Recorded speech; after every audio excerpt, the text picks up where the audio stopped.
अगर ऐसी स्थिति में आपके पास बुध है, एक बात और बताएं, देखिए होता क्या है, राहु, पहले राहु प्रेम विवाह का कारक नहीं हुआ था। आज के युग में जितने विवाह होते हैं राहु करा देता है, प्रेम विवाह। तो राहु का रोल काफी इंपॉर्टेंट हो गया है। जैसे विवाह शुक्र को ढूंढिए, बुध ये सब करा रहे हैं प्रेम विवाह, पर राहु बहुत तेजी से कराता है। अब इसमें होगा क्या, कौन से कॉम्बो है? ये गुरुजी जैसे राहु आपने बताया है, राहु तो अक्सर वैसे जैसे विघन का भी कारक माना जाता है, ये प्रेम विवाह कैसे करा रहा है?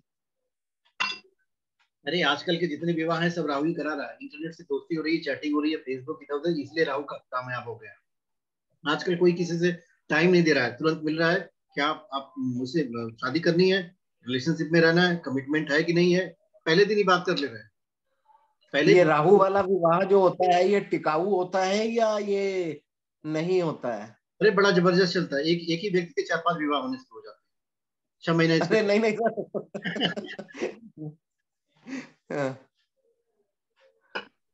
मतलब ऐसे यानी जातक आईपीएल। आपके पास आएंगे और कैसे शुरू करेंगे आप देखिए। गुरुजी, 3 महीने पहले मेरा एक ब्रेकअप हो गया था, और पहले 2 रिलेशनशिप में थे, वो भी 6-6 महीने चले, फिर टूट गए, और अब हम ढूंढ रहे हैं, शादी नहीं हो पा रही। अब गुरुजी गुरुजी ऐसे हो गया जैसे पहले टेस्ट मैच होते थे 5 दिन चलते थे, हाँ बिल्कुल बिल्कुल। फिर वनडे थे, अब आईपीएल का जमाना है, तो ये आईपीएल है राहु। इतने दिन अपने प्रयास कर लिए, शादी कुछ नहीं कर पाए, अब गुरुजी उनका शादी करें, बताइए। गुरुजी के पास कोई।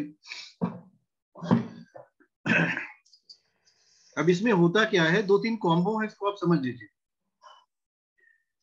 भाव 5 में 8 और 12 का कनेक्शन होना, या पंचमेश का 8-12 से जुड़ना, पंचम भाव में राहु का हो, 5 का 8वें से कनेक्शन हो जाए। अब ये कनेक्शन वाला हिसाब थोड़ा केपी से जाके आपको वैदिक में जाना पड़ेगा। अब यहाँ पे देखिए क्या लिखा है, मंगल लिखा है ना, 5वां भाव का स्वामी मंगल है। अब मंगल यहाँ आ जाए तो 5वें का 8वें से कनेक्शन हो गया। या फिर दूसरा कनेक्शन मिलाना चाहते हैं तो यहाँ पे लिखा है 11 नंबर, शनि यहाँ आ जाए, देखिए 5वें का 8वें से कनेक्शन हो गया ना। इस तरह की कोई सर ये स्थिति, कैसे हुआ? इसके लिए ऐसे समझिए, जैसे ही कोई व्यक्ति कहता है कि चौथे का 7वें से कनेक्शन हो गया, यही ना शब्द बोला जाता है कि चौथे भाव ये 7वें भाव क्या से कनेक्शन। मतलब हुआ? अभी चौथा भाव देखिए यहाँ क्या लिखा है, 7 नंबर। 7 नंबर। 7 नंबर का जी, स्वामी क्या हुआ? 7 नंबर का स्वामी शुक्र हुआ। शुक्र। शुक्र हुआ सर। इसको काट दीजिए, शुक्र यहाँ आ जाए, तो आप कहेंगे चौथे का 7वें से कनेक्शन हो गया। तो ये शुक्र यहाँ कैसे आ गया? मैंने इसको काट के यहाँ लिख दिया, इसलिए आ गया। आपको तो समझाने आपने के कहीं और क्यों नहीं लिखा? अच्छा अच्छा, आपने वैसे ही लिखा। Okay okay. सातवें, चौथे का 7वें संबंध हो गया। अब हम कहें चौथे तो का ये 5। शुक्र जहां पर होगा, मतलब ये है कि यहाँ ये शुक्र जहां पर भी होगा उसका वहां से कनेक्शन हो जाएगा, हाँ उस बिल्कुल। हाउस से। अब ऐसे समझिए कि वैदिक से समझिए, अगर यहाँ पे ये इसका स्वामी मंगल हुआ, मंगल यहाँ आ जाए, अब देखिए 5वें का 7वें से संबंध हो गया, ये 5वां भाव ओके ओके। 7वें से संबंधित हो गया। अब आप कहेंगे आपकी लव मैरिज की पॉसिबिलिटी है, या फिर ये 7वां भाव 5वें में आ जाए, तो वैदिक सिस्टम में इसी तरह कोरिलेट करते हैं, कोरिलेशन जो बताते हैं, संबंध बताते हैं 5वें का 7वें में। अब इसमें करना क्या है, कुछ भावों को समझ लेना, जैसे 5, 8, 12, 5वां भाव,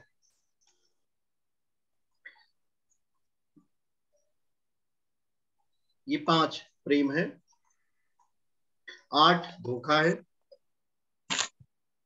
और 12 है छोड़ देना। तो ये जो 5, 8, 12 है, ऐसे व्यक्ति जो है एक दूसरे से मिलेंगे, they will be coming in relationship, धोखा देंगे, छोड़ देंगे। ये इसका फंडा समझने का। ये कहाँ पर आना चाहिए 5, 8, 12?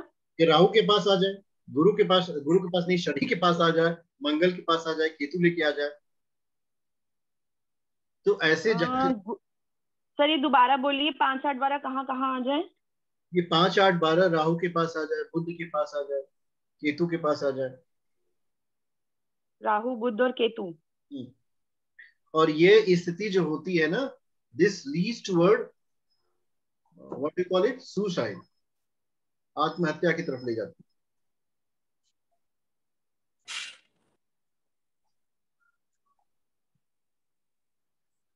तो ये अब मान लीजिए आपके पास एक प्रश्न आता है, आप ऐसे समझो, कोई व्यक्ति आपके पास आता है, आपकी कुंडली, आपको कुंडली दिखाती है, अब आप ये कंक्लूजन में पहुंचो क्या ये आत्महत्या कर सकता है, तो आपके पास सूत्र है, आप चेक करिए 5 8 12 है, इसमें कोई ग्रह दे रहा है 5 8 12। अगर अपने कॉम्बो में, जैसे जो हमारी विमशोत्री महादशाएं चलती है, तो मैंने आपको समझाया था, आप लोग याद करिएगा कि महादशा को बिल्कुल नहीं देखेंगे, अंतर को देखेंगे, प्रत्यंतर को देखेंगे। तो अब उसमें क्या हुआ, 2 ग्रह हमारे पास आ गए। अब सपोज कर लो इस व्यक्ति की कुंडली में सूर्य के अंतर में चंद्रमा का प्रत्यंतर चल रहा है, तो आपके पास 2 ऑप्शन आ जाते हैं, ये सारे नंबर आ जाएंगे यहां तक, और दूसरा ये नंबर यहां तक आ जाएंगे। ये बात समझ में आ रही है? इस समय इसके हाउस, इनकी जो हाउसेस का एक्टिवेशन होगा, वो आप पेन से नोट कर लीजिए, आपको बहुत समझ में आ जाएगा। 5 5 12 और 5 3 2 3, इसमें कोई नकारात्मक है तो 12 है, 8वां तो है नहीं, इसमें धोखा है, चौथा भी नहीं है, तो there is no situation of such kind of, व्यक्ति के साथ उस समय ऐसा कोई घटित नहीं होगा कि ये कोई ऐसा डिसीजन ले ले which will be negative for him. अगर आपको होल लाइफ चेक करना हो, मतलब इस व्यक्ति का संपूर्ण फलादेश करना कि ये व्यक्ति अपने जीवन में सबसे ज्यादा क्या इसके पास है, उस परिस्थिति में क्या करते हैं, उस परिस्थिति में जैसे अगर प्रेम जानना हो, जैसे 5th हाउस क्या है, प्रेम, शिक्षा, संतान, यही है ना। अब देखिए कौन सी नंबर कितनी बार है, गिन लीजिए, देखिए 5 1 2 3 4, नीचे बिल्कुल नहीं है, 5 बार ये काम करेगा, तो 5 कितनी टाइम्स है, देखिए 5 टाइम्स हो गया। अन्य नंबर्स को भी चेक करिए, तो ओवरऑल कंक्लूजन आप क्या पाएंगे कि सबसे ज्यादा संख्या 5 की हो सकती है। और भी कोई नंबर है आप लोग गिन के बताइए। सर 9 है, 4 भी दिख रहा है सर, ज्यादा 4 भी ज्यादा, 9 भी है, क्या 6 8 12 भी ज्यादा है, देखिए नहीं No, सर, sir. 6 भी है लेकिन 8 ज्यादा नहीं है सर। हाँ अब देखिए 6 2 बार है, अब अगर 3 आप बार है, आपको 4 बार कंफ्यूजन हो कि इनका क्या पत्नी से झगड़ा होगा, अब केपी सिस्टम से अगर आपको कंफ्यूजन निकालना हो तो देखिए 6 कितनी बार है और 7 कितनी बार।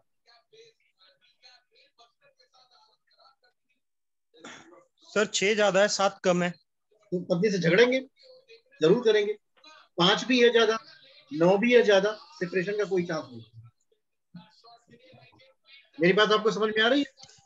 अगर इसी परिस्थिति में 8 नंबर और 12 नंबर ज्यादा होता तो ये व्यक्ति जो है कोर्ट केसेस में फंस जाते, इनके एक्स्ट्रा मैरिटल अफेयर हो जाते और ये सेपरेशन की तरफ जाते। मेरी बात समझ में आ रही है? पूरी स्टोरी आपको समझनी पड़ेगी, हाँ जी। देन यू कैन प्रिडिक्ट, और अच्छे से प्रिडिक्शन कर सकते हैं। जैसे झगड़ा हुआ तो कोर्ट केस होना चाहिए, किसी से इलीगल संबंध होने चाहिए, ऐसा बिल्कुल होना चाहिए। कर्जा, ये जो छठा हाउस होता है, ये न सिर्फ व्यक्ति का 7 से सेपरेशन कराता है बल्कि कर्ज भी दिलवाता है। तो डेप्थ होता है ना। आज के युग में एक बात मैंने सोची है कि अगर हर व्यक्ति को ये कहा जाए कि आप बाहर निकलिए और एक अपने पास हैंगिंग लगा लीजिए, जैसे होता नहीं है लोग किचन में जाते हैं तो एप्रॉन पहन लेते हैं, बिल्कुल ऐसे ही एप्रॉन बना लीजिए और उस पर लिख लीजिए how much gift you have, तो कोई लिखे चलता 40 लाख, कोई लिखे चलेगा 50 लाख, ये इस तरह की सिचुएशन हो जाएगी। एवरीबडी इज अंडर डेप्ट। ये सत्य है कि असत्य है, बताइए? This is truth. तो this is not wrong thing, कर्ज लेना बुरी बात नहीं है, but you should return it. कर्ज में फंसना बुरी बात है। अब हम समझेंगे कर्ज में व्यक्ति फंसेगा कैसे। वैदिक एस्ट्रोलॉजी को अगर आप यूज करते हो तो उसमें जो है मंगल, मार्स,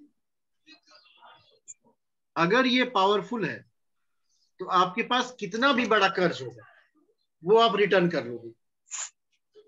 अब आपको करना क्या है, अगर आप देख रहे हैं कि आपके जातक की कुंडली में 6 नंबर काफी संख्या में आ रहा है, तो आपको अपने जातक को कर्ज से निकालना है। तो उससे बोलिए कि आप मंगल को बलवान करो, हनुमान चालीसा का पाठ करो, सुंदरकांड का पाठ करो, हनुमान जी के मंदिर में जाओ, इस तरह का कुछ कार्य करो। मेरी बात समझ में आ रही है आपको? Yes sir. हाँ, अब किसी का साउंड खुल जा रहा है। आप सभी से मेरा विनम्र अनुरोध है, अपनी आवाज को तब तक न खोलें। कौन?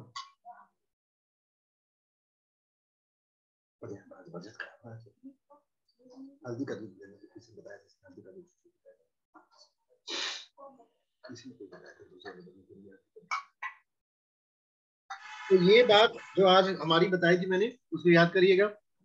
अब हम आपको बताते हैं लिव इन रिलेशनशिप। ये बड़ा ही महत्वपूर्ण सर एक मिनट, सर एक मिनट, और आपने एक बार क्या फिर एक्सप्लेन। हेलो, हाँ बोलिए। हेलो सर, एक बार फिर एक्सप्लेन कर दीजिए कि कौन सा हाउस क्या एक्टिवेट करता है और किस चीज का कॉज होता है। आप बहुत पीछे ले जाएंगे, अभी हमको आगे चलने दीजिए, हम हाउसेस को भी एक्सप्लेन करेंगे, कारण भी बता देंगे, ठीक है? घबराइए मत। ठीक है एक विषय सर जिसे एक मिनट, आप समझना है, बहुत महत्वपूर्ण विषय है, आज के जीवन में सबसे ज्यादा सबको प्रभावित कर रहा है, वो है लिव इन रिलेशनशिप। ये विषय बहुत महत्वपूर्ण है, समझ लीजिए कि कौन सा जातक लिव इन रिलेशनशिप में आएगा। पहले इसका कारक समझिए, कौन सा ग्रह लिव इन रिलेशनशिप का कारक है? शुक्र, राहु, मंगल, वीनस, राहु, मार्स। ये तीन है कॉम्बो जो लिव इन रिलेशनशिप में ले जाएगा। और ये जो है आधुनिक संस्कृति है। ये हम इस विषय पे नहीं जाना चाहते कि अच्छा है या बुरा है, पर दिस इज मॉडर्न कल्चर, जो प्रिवेल हो गया।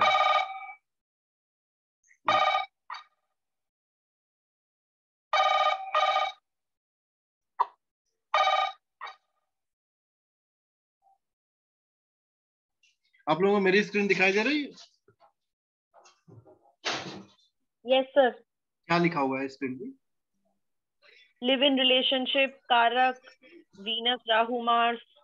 बहुत अच्छा, जो आपको देखना चाहिए आप वही देख पा रहे हैं, इस वजह से मैंने पूछा। आधुनिक संस्कृति सर। हाँ बहुत बढ़िया, बहुत बढ़िया। भगवान वही आपको दिखा रहे हैं जो आप देखना चाहते हैं, क्योंकि हमने दूसरी स्क्रीन खोल रखी है, वो आपको दिख नहीं रही। अब उसमें लिखिए भाव कौन से हैं। 5, 8, 12 लिख लीजिए अपनी कॉपी पे। 5, 8, 12।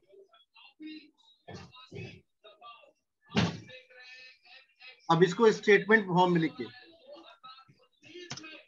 ये बहुत महत्वपूर्ण विषय है। शुक्र, मंगल, राहु अगर 5, 8, 12 के कॉम्बो बनाते हो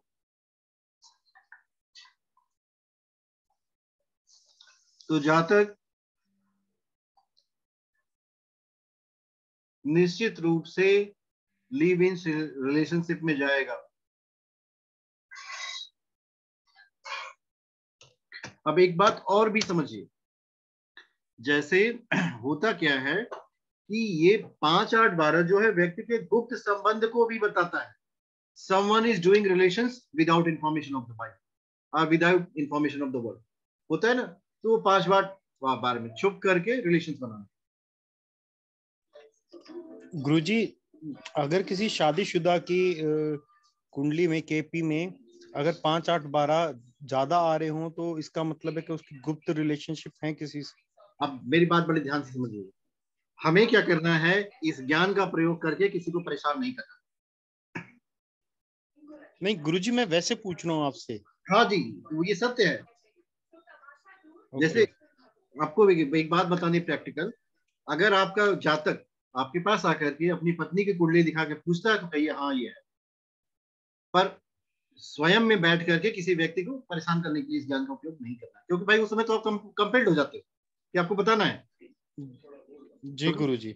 यस, पेड यू, आपको उसकी सर्विस देनी है भाई, वो आपके पास इसीलिए आया ना कि इस कुंडली का एक्सरे करके बताइए क्या मेरे जीवन में है।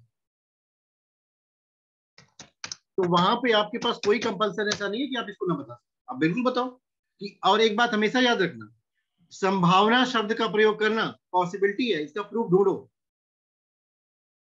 कारण क्या है कि कुछ जातक डेट ऑफ बर्थ ही गलत लेके आ जाएंगे, तो हम ऐसे प्रिडिक्शन नहीं करने वाले, पहले पॉसिबिलिटी बताएंगे ऐसा हो सकता है। एक बात और है, ये बहुत अच्छा विषय है, इसको आप लोग समझ लीजिए। मुस्लिम कंट्रीज में विवाह के कारक ग्रह क्या होते हैं और भारत में कौन से हैं, विदेशों में कौन है, इस पे थोड़ा सा डिफरेंस है जिसको आपको समझना पड़ेगा। मुस्लिम कंट्रीज में विवाह के कारक जो है शुक्र, राहु और शनि होते हैं, और वेस्टर्न कंट्रीज में विवाह के कारक ग्रह शुक्र और राहु होते हैं। और इंडिया में विवाह का कारक शुक्र और गुरु है। अब वेस्टर्न का कॉन्सेप्ट इंडिया में भी लगता है, जो लोग मॉडर्न फैशन के होंगे, मॉडर्न सोच वाले होंगे, उनका विवाह शुक्र और गुरु से नहीं होगा, उनका विवाह जो है शुक्र और राहु से होगा।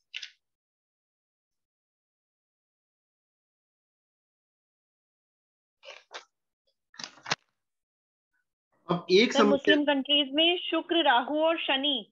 हाँ जी हाँ जी, अगर कोई अरब से आपके और वेस्ट कॉल करे तो उसके जी शुक्र, राहु और शनि की चेक करिए। वेस्टर्न कंट्रीज में और शुक्र और राहु कराते हैं, इंडिया में शुक्र और गुरु कराते हैं, इंडिया में भी शुक्र और राहु कराते हैं।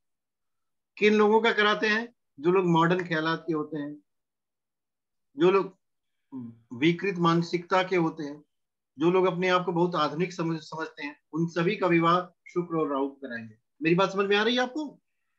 कोई ज्योतिषी आपसे पूछे कि विवाह के कारक कौन ग्रह है, उससे प्रश्न पूछिए किसके लिए, क्योंकि सामान्य घटना में शुक्र और गुरु को मान लेते हैं।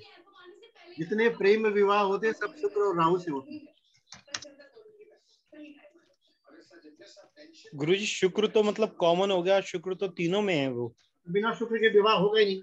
अगर आकर्षण होगा नहीं तो विवाह कहां से होगा बताइए? वो जो मैरिजेज होती है ना, क्या बोलते हैं, जो गेज होते हैं उसमें शुक्र नहीं होता। उनका तो सर बुध मजबूत होता है ना, हाँ बुध जी हाँ बगल में जी होता है। हाँ।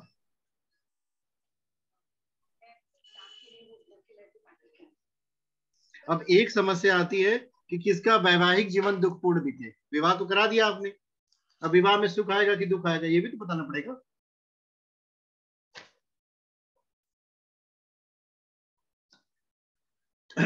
जैसे फीमेल की कुंडली में जो जीव कारक ग्रह होता है वो शुक्र होता है, और मेल की कुंडली में जो जीव कारक ग्रह होता है वो गुरु होता है।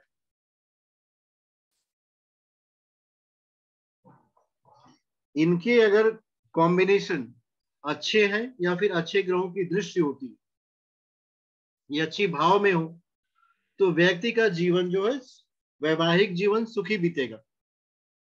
अगर यही जो है राहु या केतु के साथ आते हैं तो ये दुखी वैवाहिक जीवन की संभावना बताते हैं।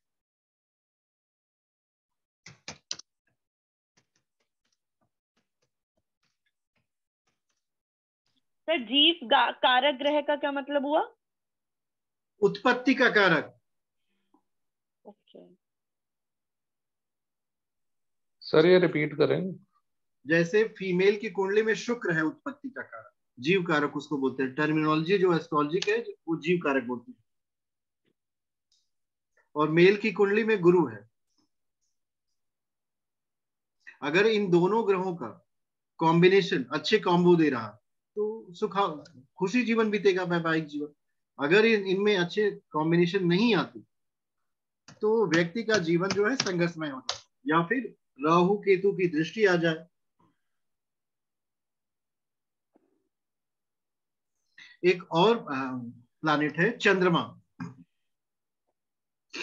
चंद्रमा जो है गृहस्थ जीवन के लिए बहुत मजबूत माना जाता है। अगर चंद्रमा किसी व्यक्ति का बलवान है तो उसका सुखी गृहस्थ जीवन बीतेगा।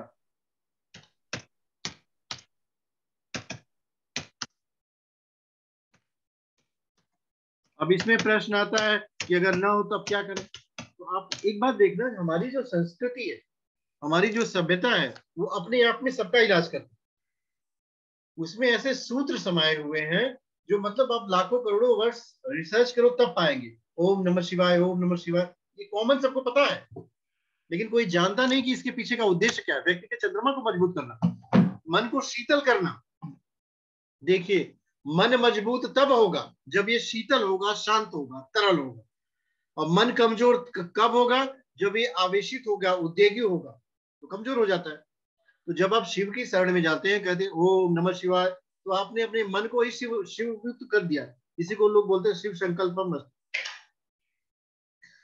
अगर चंद्रमा किसी तरह कमजोर हो जाए या निगेटिव हो जाए तो उस कंडीशन में व्यक्ति को बहुत समस्या आती है। तो इसका जो सार्वभौमिक उपाय है सबके लिए, अगर आपका आप देखोगे आपके वैवाहिक जीवन में परेशानियां हो रही, तो इस परेशानी का मूल कारण व्यक्ति का मन है।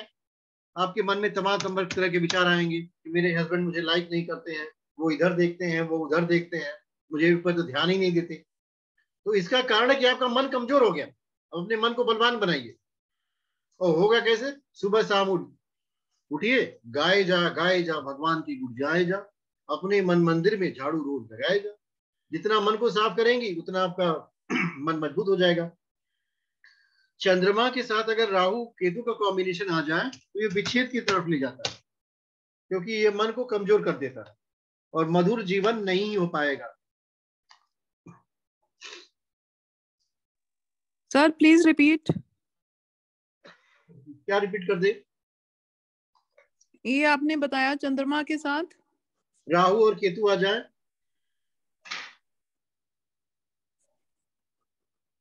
तो विवाहित जीवन मधुर नहीं होगा।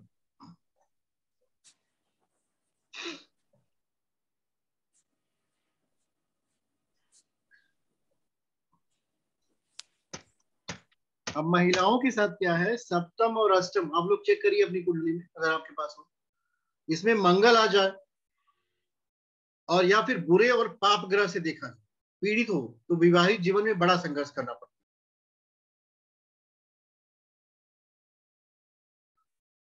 और हस्बैंड से बहुत समस्या झेलनी पड़ती है। मंगल जो है रिपीट कर दीजिए, फीमेल की कुंडली में क्या आ जाए? सप्तम और अष्टम में मंगल अगर हो तो, और बुरे या पाप ग्रह। 7वें और 8वें में मंगल हो, या फिर 7वें और 8वें में बुरे या पाप ग्रह हो, या उनकी दृष्टि हो जाए।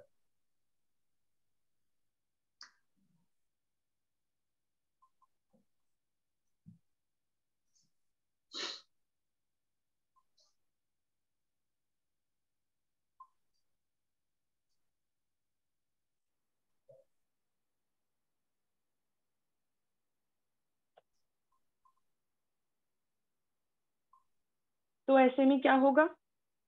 दुखी वैवाहिक जीवन बीतेगा, संघर्ष करना पड़ेगा। ऐसे में एक महा उपाय काम करता है। अगर महिला हो तो वो मौन व्रत का धारण करे,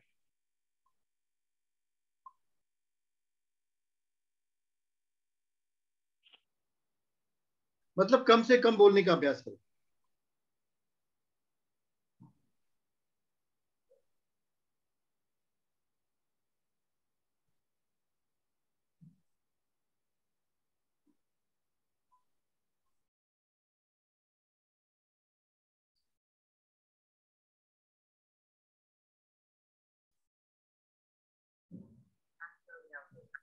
ये आपने सर अच्छा बताया। अच्छा है ना? हाँ, ये उपाय बता दिया करिए, जब दो लोग झगड़ा करें तो बता दिया करिए।